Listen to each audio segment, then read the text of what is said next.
Glad you could join us right here on TV 47. My name is Linda Alela. It is time for news now. Here are the top stories. Top on the hour. The Law Society of Kenya LSK visits victims of the protest at Kenyatta National Hospital. Fix these things. You cannot hide these things. The government must be held accountable for each and every death that has been shed for the finance bill. And businessman Jimmy Wanjigi's father, Maina Wanjigi, passes away at Nairobi Hospital at the age of 92. LCS Susan Nahumicha highlights how Kenyans can use a code or visit the Social Health Authority SHA website to access the free self-registration process.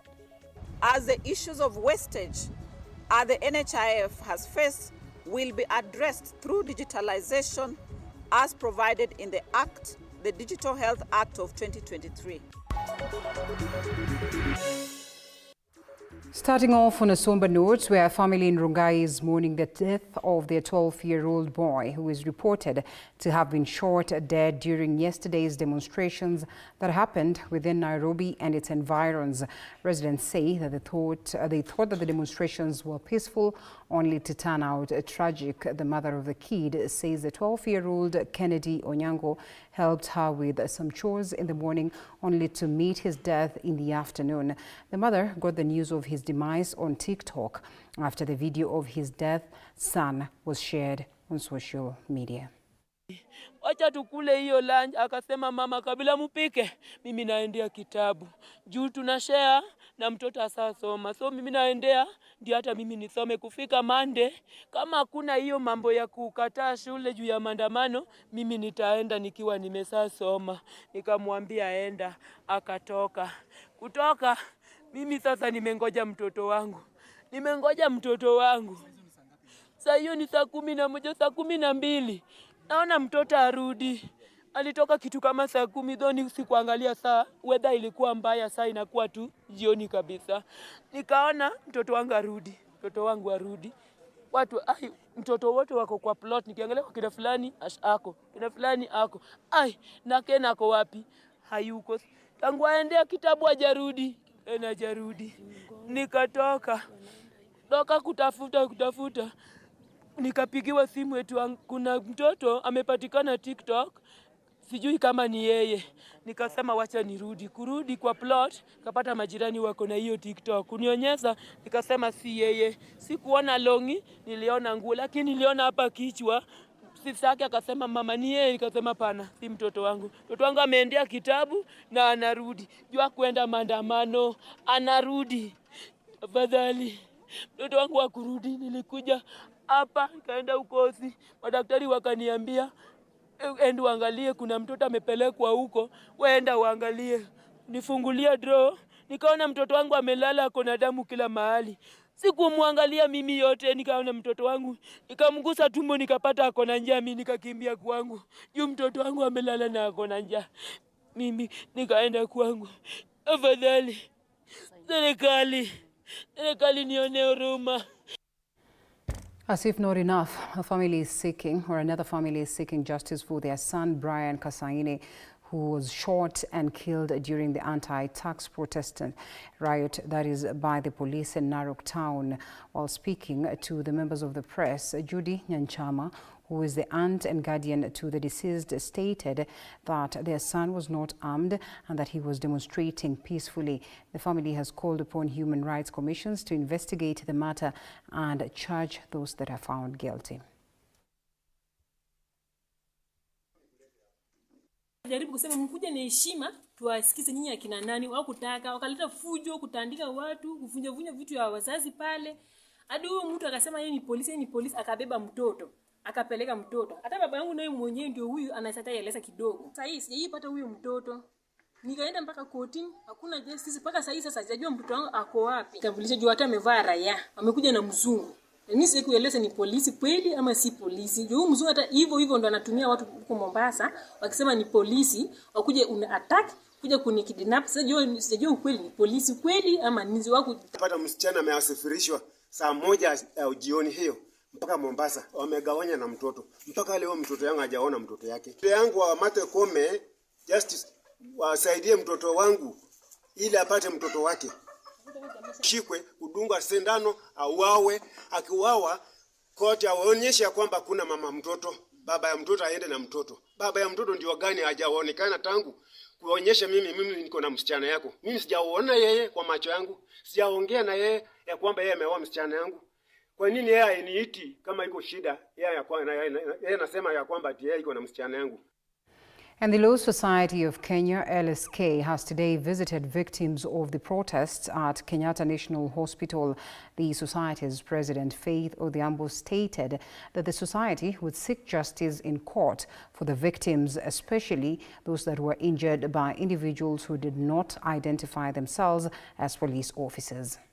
What as LSK we can say that we'll be filing a petition. Police should be able to be properly dressed and can be identified, so that people are aware that these are police officers. But to see police dressed as if they are part of the thugs, yet they are fully armed, it brings a lot of fear to the general public. And also the question of how can you hold accountable someone that you cannot identify? Because the video with the red pickup, I remember even seeing it at the Supreme Court, and the plates were turned up, so you cannot see them. And my question to the Inspector General of the National Police Service, this is the kind of service that he's giving to Kenyans, that so that we cannot be able to identify the killer cops. We are not able to identify those who should be held accountable. Because when you fully mask up and you're wearing a hat and you're covering your face with a bandana, the aim is to be able to perpetrate violence and with total disregard. And this comes after the backdrop that the head of state gave a second presidential address saying that not in his tenure, not in his government, these things are not going to happen. And these are part of the reasons that the continued mistrust by the members of the public reigns high, because the head of state speaks with one side and yet his actions or the actions of his agencies say something else. We should be able to identify who are these police officers. We should be able to identify them by their rank and by their names, because they are properly uniformed. And further, the other policeman who shot at some of the journalists as they recorded the arrest of others, and I think people have been able to share his name and identity, will be taking legal action against that particular officer. You cannot fake these things, you cannot hide these things. The government must be held accountable for each and every death that has been shed for the finance bill.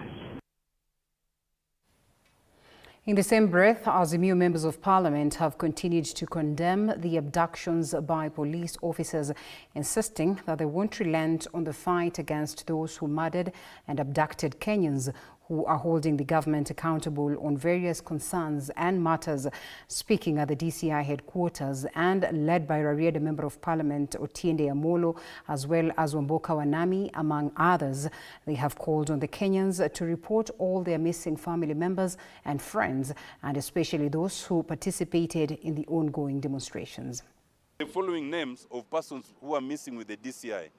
The one is Kevin Monari, Zadok Nyangari, Hilary Avugwi, Brian Nzavi, Ian Kwoba, Dennis Kimani, Wambui Kinywa, Eric Kirima, Kelvin Kiruti, and James Kinywa. We know and we suspect that might be other cases that are yet to be reported. We urge those who know of families that are missing, please give the names to the Law Society of Kenya, or please give the names to your local member of parliament, so that we consolidate this list. And if we receive more names, we will submit them to the DCI. The DCI has assured us that they will do these investigations. And we are just appealing to the government. Please, there can never be any government without people. Please have respect for human rights and for humanity at large. So we still hope that those who are missing will be found. And if anyone thought that by doing that, they can scare us, they can pull us together into being cheerleaders, we are not going to do it. It is not going to be it's not going to happen. We will remain the fighters of democracy. We will remain on the side of people. Aluta continua.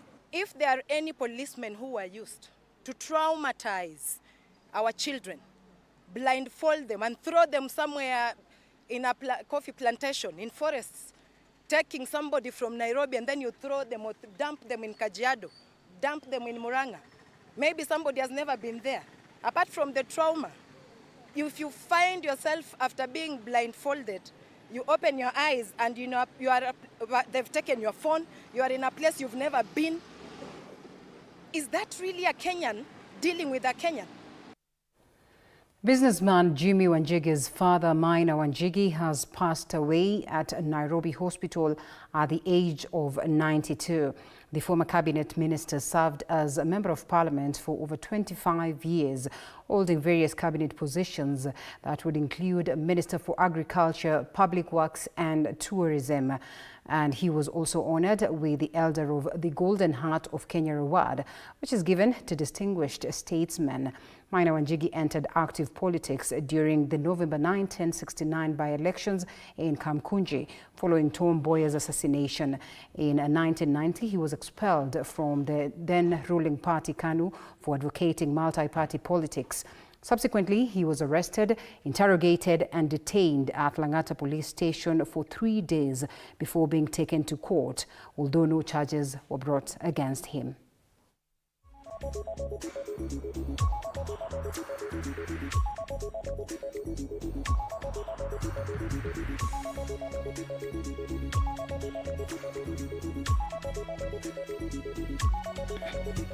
And the media fraternity mourns veteran journalist Mutegi Njau, who has passed away. According to his family, Mutegi died peacefully on Thursday evening, June the 27th, 2024 at 7 p.m. And of course, Mutegi's journalistic career spanned decades, during which he worked at leading media houses. His family mourns him as the pillar of their lives and a key figure in the community. Mutegi was known for his attention to detail and journalistic skill, and he mentored so many journalists throughout his career.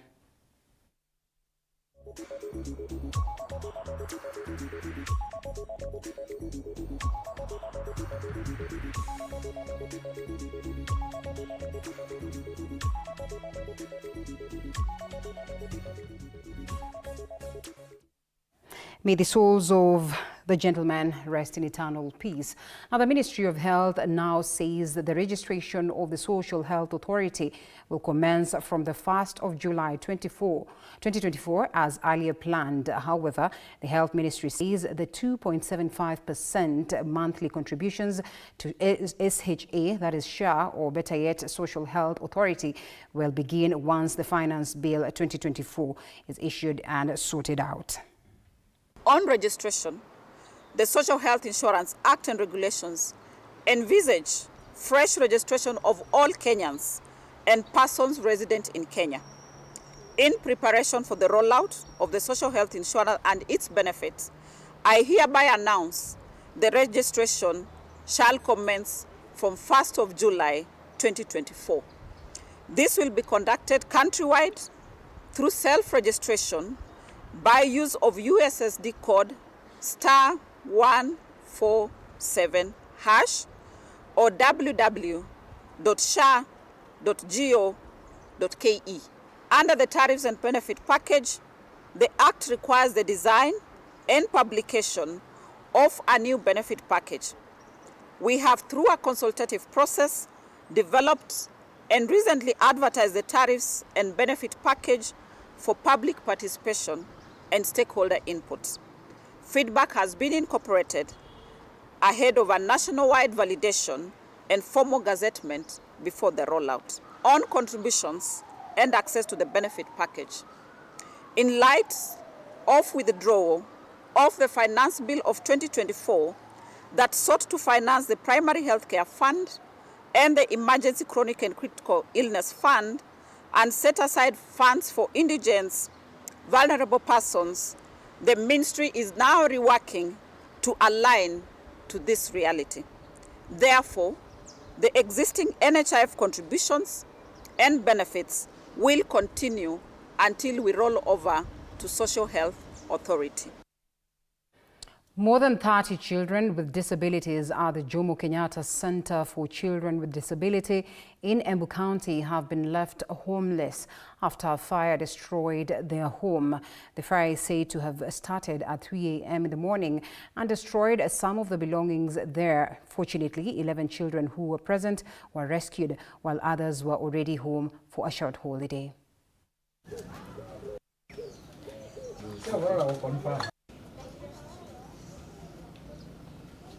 Moto ilitokea jana usiku at around 3 am. Ikaanzia pande moja ya building ile iko karibu na gate. So wenye walikuwa wamelala hapo ndani walikuwa watu 11. Wakati walisikia moto ndio waliamuka, wakapata moto inaendelea. Wakaweza kuokoa wale walikuwa ndani na wakatoka. Lakini hiyo moto ilikuwa kubwa na imeweza kuchoma our whole dormitory, imeguza ofisi, imeguza store. So vitanda zimechomeka, nyumba imechomeka, chakula zimechomeka and some assistive devices bado zimechomeka. Ukiangalia nyuma yetu utaona the whole of this building imechomeka yote.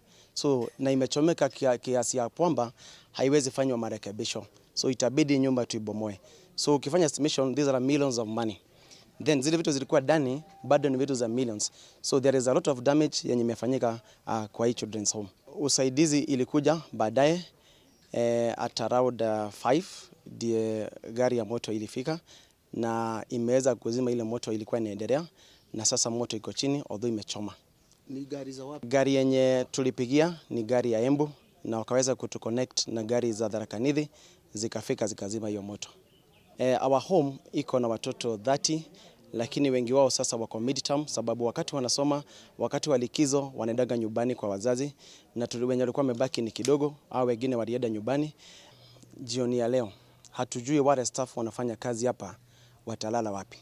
Hawana blanketi, hawana godoro. So hatujui watalala wapi.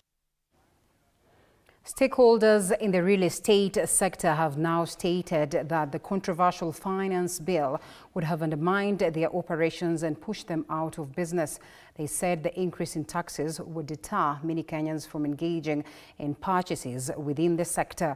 Speaking to the media, the stakeholders emphasized the real estate sector should be given priority and attention as it is significantly contributing to the overall improvement of the country's economy. Kiambu, for instance, every sub-county is now classified as a municipality, thereby subjecting freehold landowners to annual levies. Number one, this is double taxation.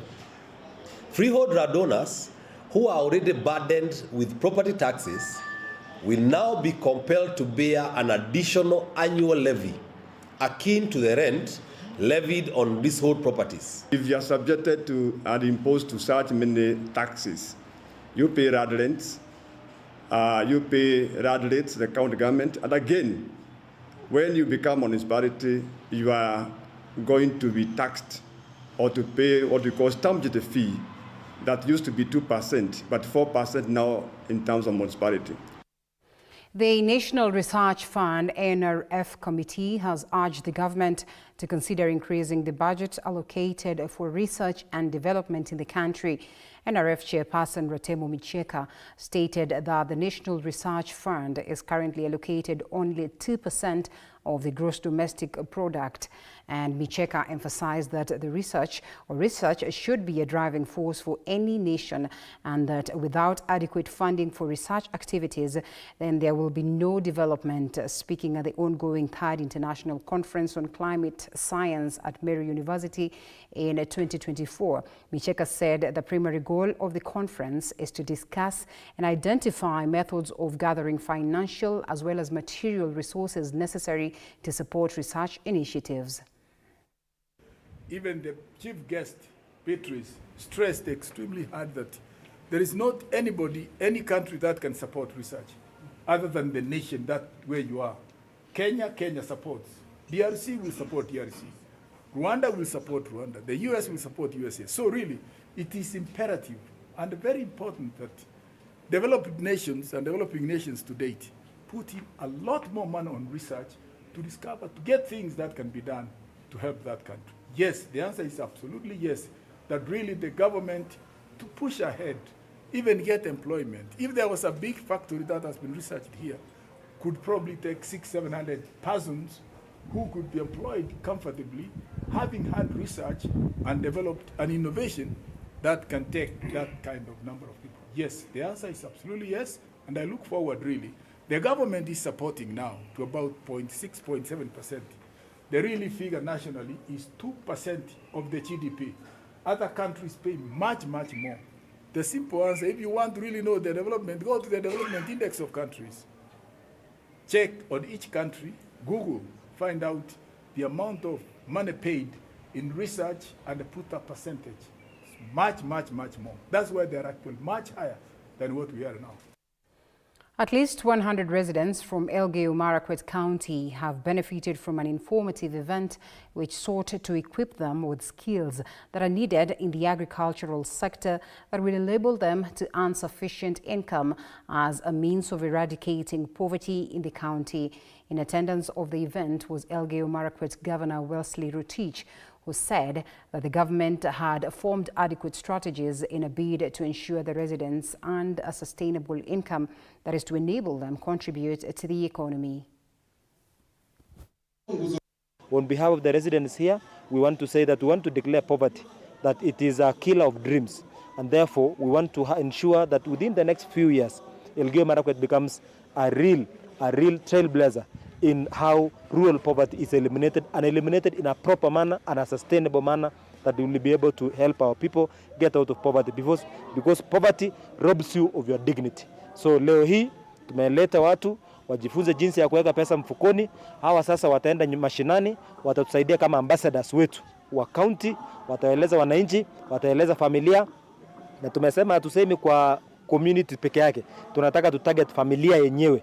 We cannot be consumers. We also need to be producers. So we don't have to be a country of consumers. We also want to be productive. And you know, most of the people have the capacity to do so.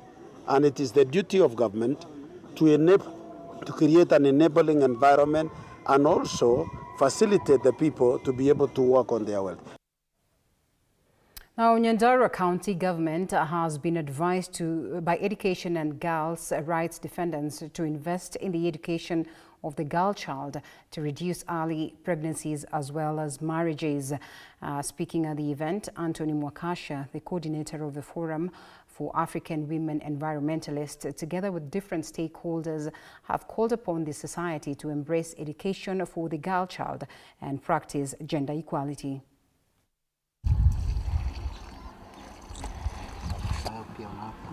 Elimu ni ya watoto wote, na kama si sahihi ni sasa hivi. Kwa sasa changamoto ambayo tunapitia sasa sana ni kwamba jamii bado haija kumbatia sana elimu ya msichana. Kuna wale ambao kwamba bado wana kumbatia sana mila za zamani, bado hawajakubali kwamba msichana ako na uwezo wa kusoma na kupata kuwa na maisha bora. So tunazidi kutoa hamasisho kwa jamii kwamba ni muhimu kupea nafasi ya sawa wasichana kwa wavulana katika elimu ili tukaweze kuwa na maendeleo katika taifa letu. Sasa tukiuliza serikali zetu za county pia nazo pia wakati tukisoma bajeti zao tuone wametilia mkazo mambo ya elimu na pia wameweka pesa kiwango mzuri kwa hizo vitu na pia kuajiri walimu ambao wanaweza kusaidia wale watoto wetu wakati wako kwa hiyo muda. Hapa kwetu Nyandarua tuko na bahati, hatutateta ati watoto wameanza kupungua, sasa hivi watoto wanaendelea kuongezeka. Kwa hivyo nayo serikali ikijua watoto wake wanaongezeka pia nayo iendelee kutuongezea hiyo inaitwa asilimali ndio tuweze kuendelea na kuweza kujenga watoto wetu kielimu.